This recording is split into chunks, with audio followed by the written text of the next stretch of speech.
Ne sautez pas, dit un père célibataire épuisé en arrachant la jeune femme du garde-fou du pont. Elle s'avéra être la fille d'un millionnaire. La pluie fouettait de biais le Brooklyn Bridge, porté par un vent qui hurlait comme une bête blessée. Les réverbères vacillaient, étouffés par le brouillard. Minuit avait noyé la ville dans des ombres gris-argent. Liam Carter resserra son étreinte sur le petit corps emmitouflé contre sa poitrine. Emma, sa fille de 2 ans, dormait profondément, protégée sous la seule chose sèche qu'il possédait encore, son manteau, enroulé autour d'elle. Sa propre chemise lui collait à la peau, trempée, glacée. Il avançait péniblement sous l'averse, la tête baissée face au vent. Son service avait encore traîné.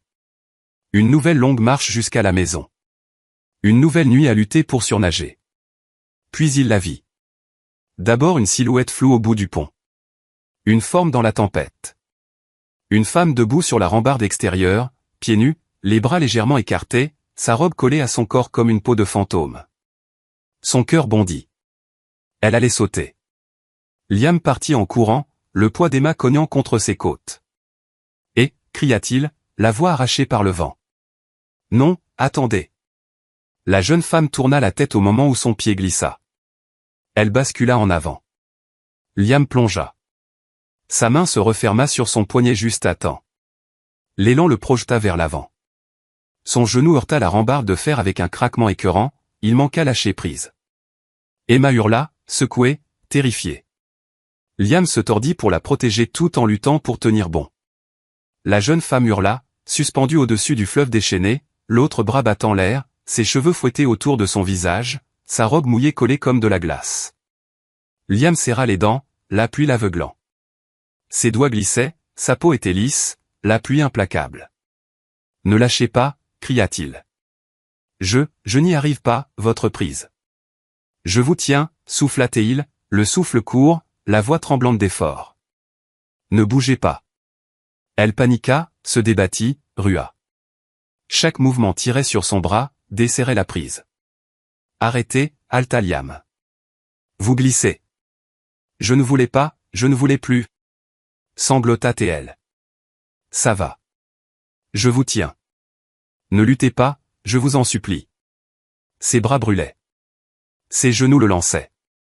L'eau ruisselait sur son visage, dans ses yeux, dans sa bouche. Il respirait à peine. Écoutez-moi, dit-il, la voix brisée par la fatigue. Vous n'êtes pas obligé de faire ça. Vous n'êtes pas obligé d'en finir ici. Sa main commençait à lui échapper complètement. Non, non, gronda-t-il. Pas encore, je vous en prie. Il joua le tout pour le tout, serra Emma d'un bras, et de l'autre remonta la jeune femme d'1 centimètre, puis d'un autre. Elle glissa encore, hurla, pleura. Continuez, supplia-t-il. N'abandonnez pas. Vous ne savez pas ce que j'ai perdu? Elle octa. Je n'ai plus personne. Je n'en peux plus de faire semblant. Je connais la douleur, répondit Liam d'une voix rauque. Je connais le vide. Je le vis tous les jours. Sa main tremblait, presque libre. J'ai perdu ma femme, lâcha-t-il. Je l'ai vue mourir. Je tenais notre bébé d'un bras et j'ai vu mon monde partir en fumée de l'autre. Elle se figea. Je ne pensais pas pouvoir continuer, racla-t-il. Mais j'avais cette petite fille, là. Il décala Emma juste assez pour qu'elle voie le petit visage effrayé qui la regardait. Elle m'a donné une raison, murmura Liam. Peut-être que vous n'en avez pas encore, mais vous en trouverez une. Je ne sens plus mon bras, sanglota T.L. Vous y êtes presque, gémit-il. Encore un peu, s'il vous plaît. D'un ultime sursaut, Liam posa Emma sur le trottoir mouillé. L'enfant pleura mais ne bougea pas. Il attrapa la jeune femme à 2 mains et tira, grogna, haleta, pria. Son pied accrocha la rambarde. Liam saisit sa taille et la hissa. Elle s'effondra contre lui, tremblant violemment, ses sanglots emportés par le vent. Il l'enlaça, la serra fort, son propre corps secoué de tremblements. Emma rampa jusqu'à eux, mouillée et perdue. Tous les 3 restèrent là, blottis sous l'orage. Vous m'avez sauvé, chuchota T.L. Je vous ai juste rappelé que vous méritiez encore d'être sauvé, répondit Liam doucement, la voix éraillée. Ils restèrent longtemps ainsi, 3 âmes trempées et haletantes sous le rugissement de la pluie, les cœurs encore battants. Enfin, Liam recula et la regarda. On ne peut pas rester là. Venez, il faut vous réchauffer. Elle hocha la tête, incapable de parler, et lentement ils se levèrent et s'éloignèrent du bord. La pluie s'était adoucie en bruine quand Liam et Aurora atteignirent l'abri de bus couvert à la sortie du pont. Il l'assit sur le banc, retira son manteau trempé et le posa sur ses épaules tremblantes. Emma s'agitait dans ses bras mais restait endormie, au chaud et au sec contre lui. Aurora ne disait rien. Elle serrait le manteau, les yeux baissés, ses cheveux mouillés collés à ses joues. Liam ne la pressa pas. Il se tenait près d'elle, berçant doucement Emma, regardant les lumières floues de la ville. Ses pensées dérivèrent malgré lui vers l'incendie. 1 an plus tôt. Les sirènes. La fumée qui noircissait le ciel. Les flammes qui jaillissaient des fenêtres d'un immeuble de Brooklyn. Liam courait vers le bâtiment, la gorge serrée. La voix de Sarah au téléphone, quelques minutes avant, ça sent la fumée, je prends Emma, je descends. Puis plus rien. Il avait forcé les couloirs, suffocant, hurlant son nom, mais le 3e étage s'était déjà effondré. Le feu le séparait de leur appartement. On l'avait arraché de force à l'immeuble. Elle n'avait jamais atteint la porte. Le légiste avait dit, inhalation de fumée. Rapide, sans douleur.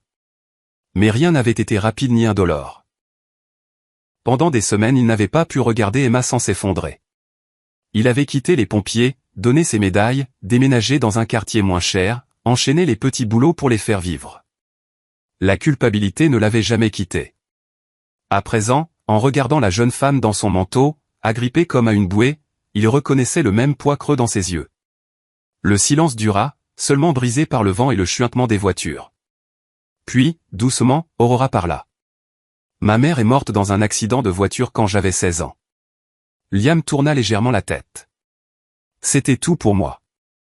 On venait souvent marcher sur ce pont. Elle disait que c'était guérissant d'être entre deux rives. Elle esquissa un sourire amer. Après sa mort, mon père s'est refermé comme une huître, noyé dans le travail, froid, mécanique. À mes 18 ans il m'a inscrite en école de commerce sans me demander mon avis. Il disait que je devais reprendre l'empire. Liam restait silencieux. Je déteste le commerce. Je voulais peindre. Ma mère disait que j'avais des couleurs dans l'âme. Lui trouvait ça inutile. L'amour, la faiblesse, les rêves, des distractions. Sa voix trembla. Le mois dernier, il m'a annoncé que j'épouserais Derek, le fils de son associé, pour renforcer l'alliance. J'ai 19 ans et il me marie comme une pièce d'échiquier.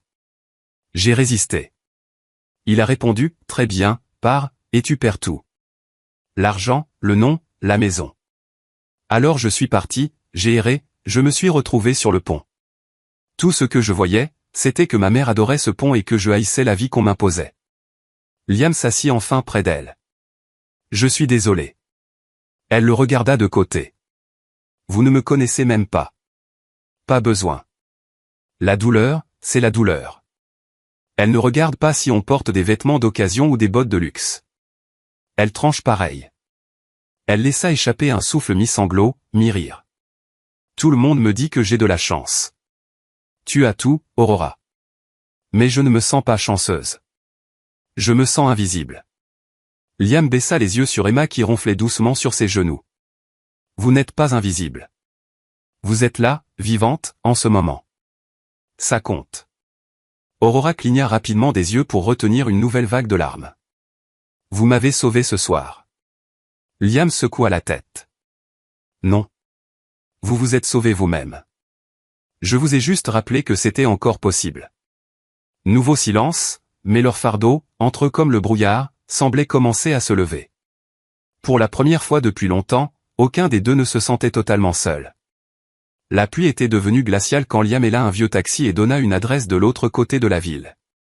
Il ne ramena pas Aurora chez lui au trop exigu, trop humide, trop rempli de honte silencieuse. Il demanda plutôt une faveur à Joe, un ancien secouriste à la retraite qui avait une petite chambre d'amis et un cœur grand ouvert. Joe les accueillit avec un sourcil levé mais sans question.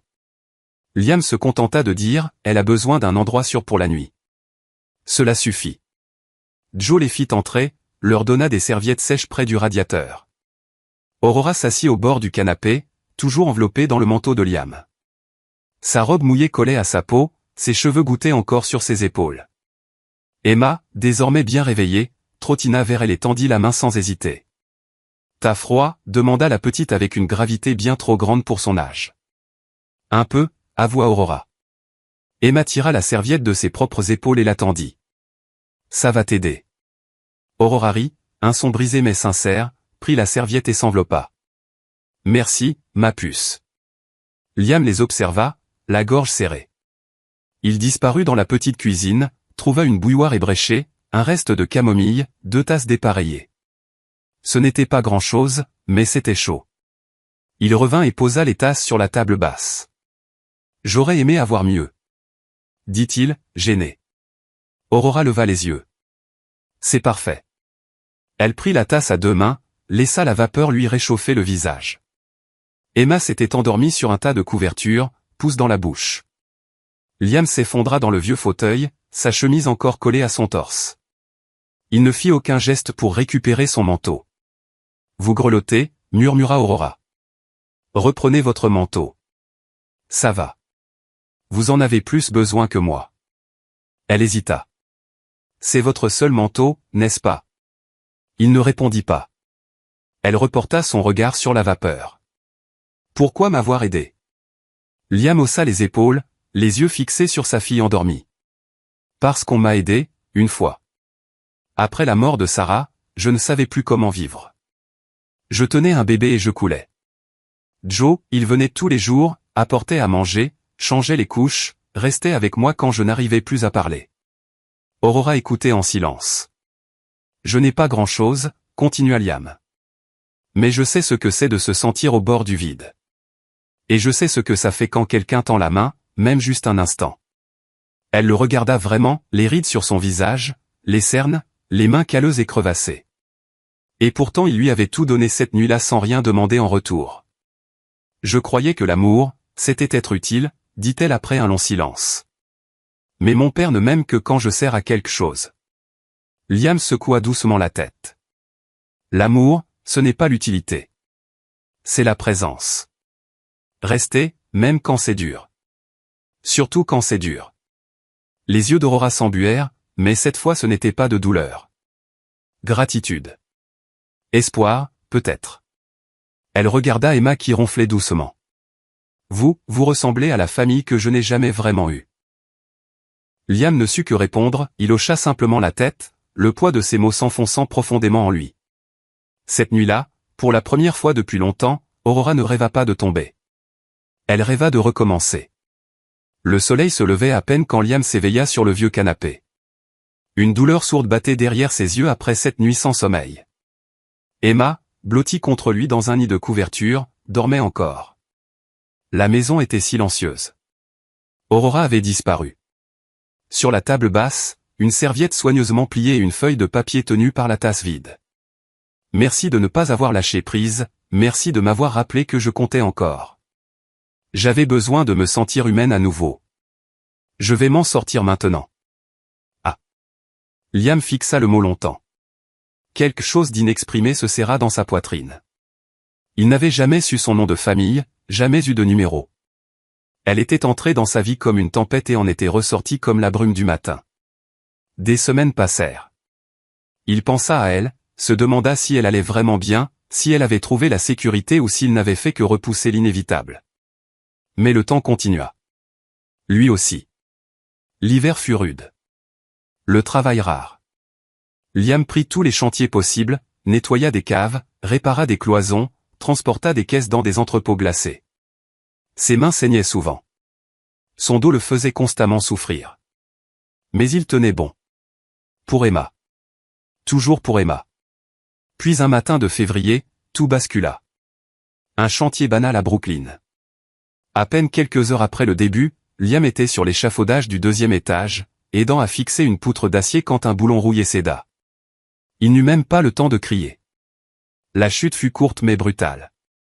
Quand il reprit conscience, le monde était blanc. Bip de moniteur, odeur d'antiseptique, douleur brûlante dans le flanc. Il grogna, un éclair dans les côtes lui ordonna de ne plus bouger. 4 côtes fêlées, poignets fracturés, commotion. Il avait eu de la chance d'être en vie.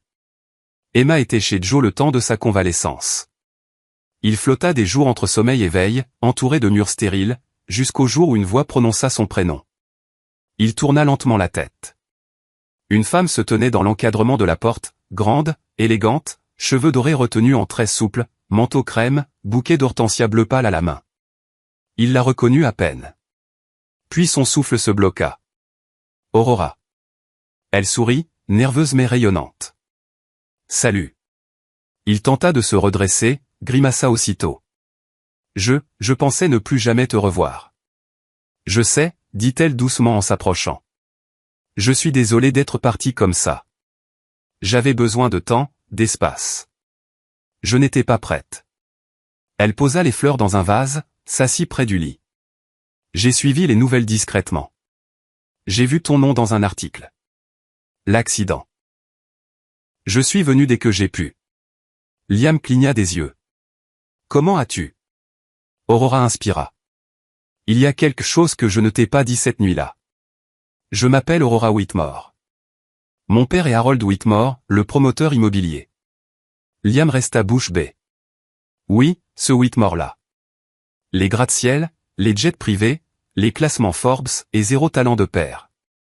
Elle baissa les yeux. J'ai grandi dans un monde où l'image était tout. Et quand j'ai craqué, personne ne l'a vu, sauf toi. Toi qui n'avais rien d'autre qu'un bébé dans les bras et la bonté de me retenir au bord du vide. Elle se pencha, la voix ferme. Je n'ai jamais oublié cette nuit, Liam. Tu m'as sauvé. À mon tour maintenant. Sa gorge se serra. Tu n'es pas obligé. Je le veux, coupa-t-elle doucement. Laisse-moi t'aider. Laisse-moi être là. Il expira lentement, submergé. Pourquoi moi? Aurora sourit. Parce que quand je n'avais rien à offrir, tu m'as tout donné.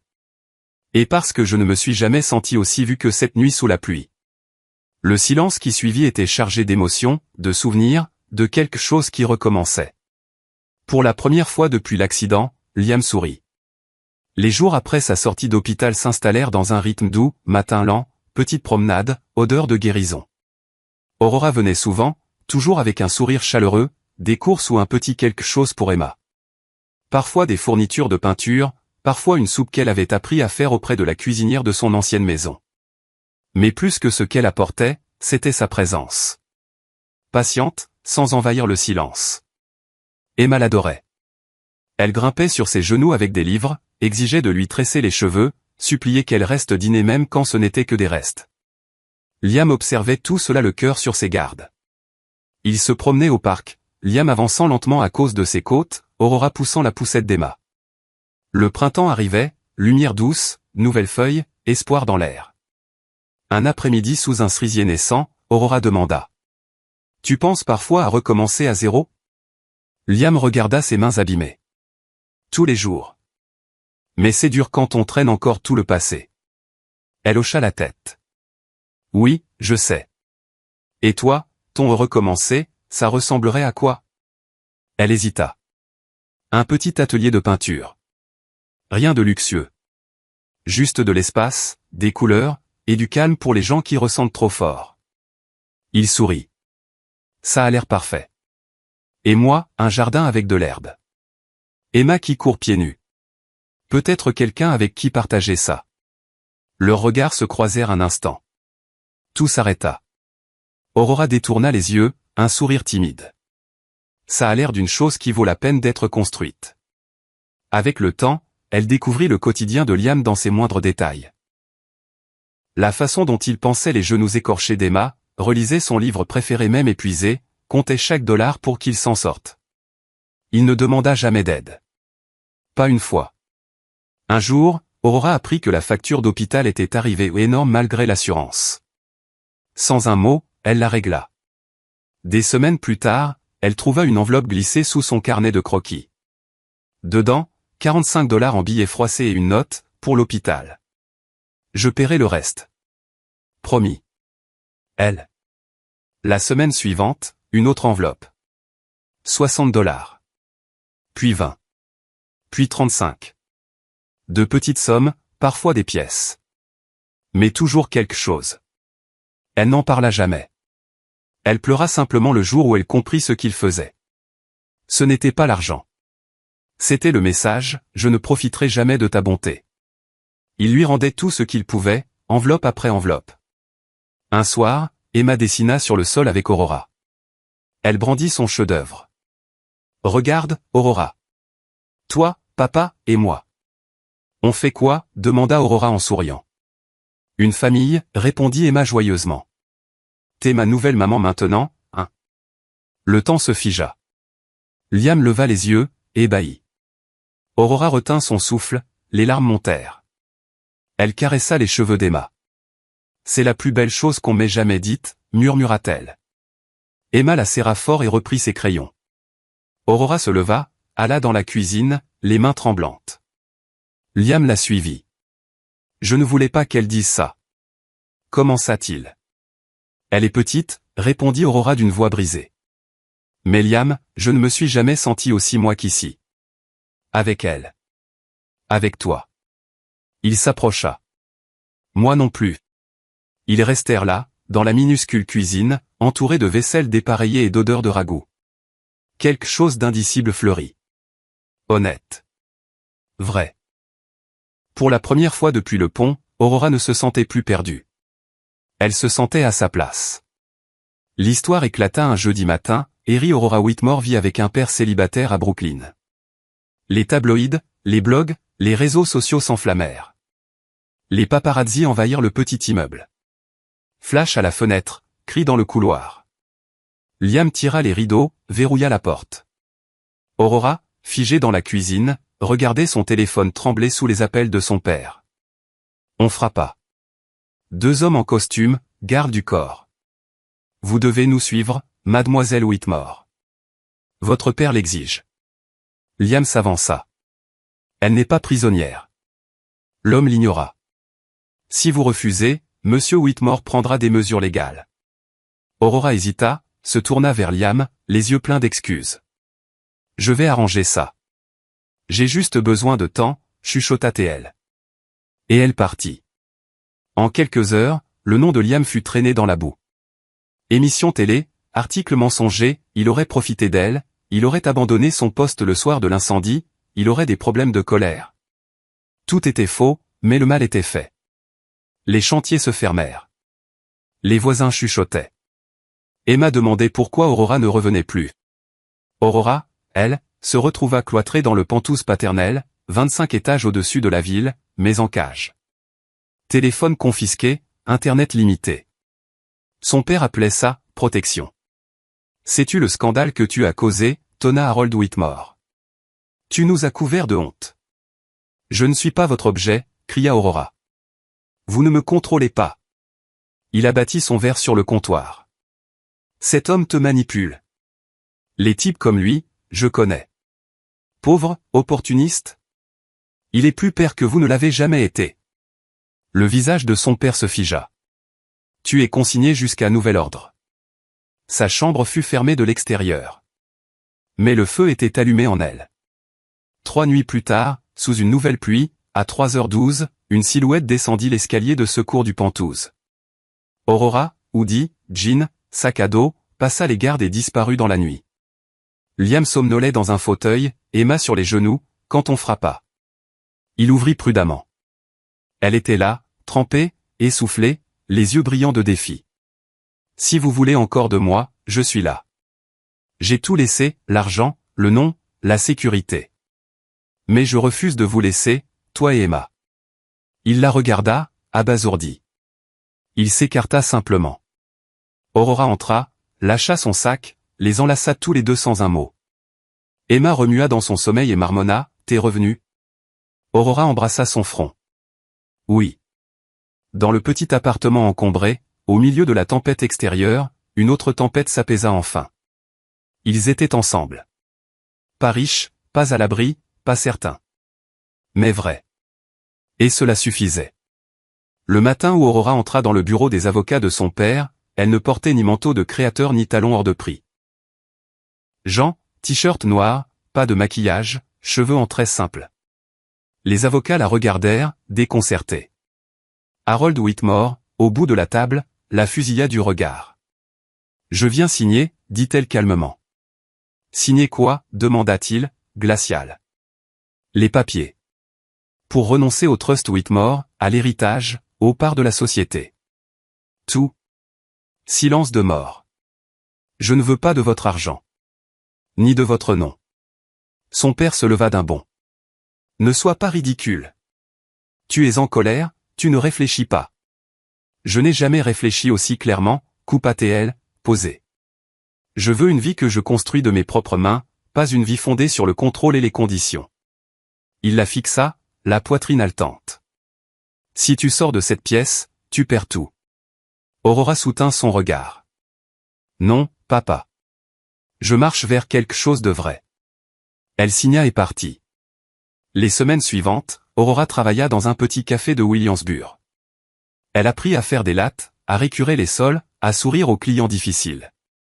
Tablier au lieu de perles, 8 heures debout, odeur de café sur la peau. Elle n'avait jamais été aussi heureuse. Liam reprit les chantiers à mi-temps tout en gardant Emma.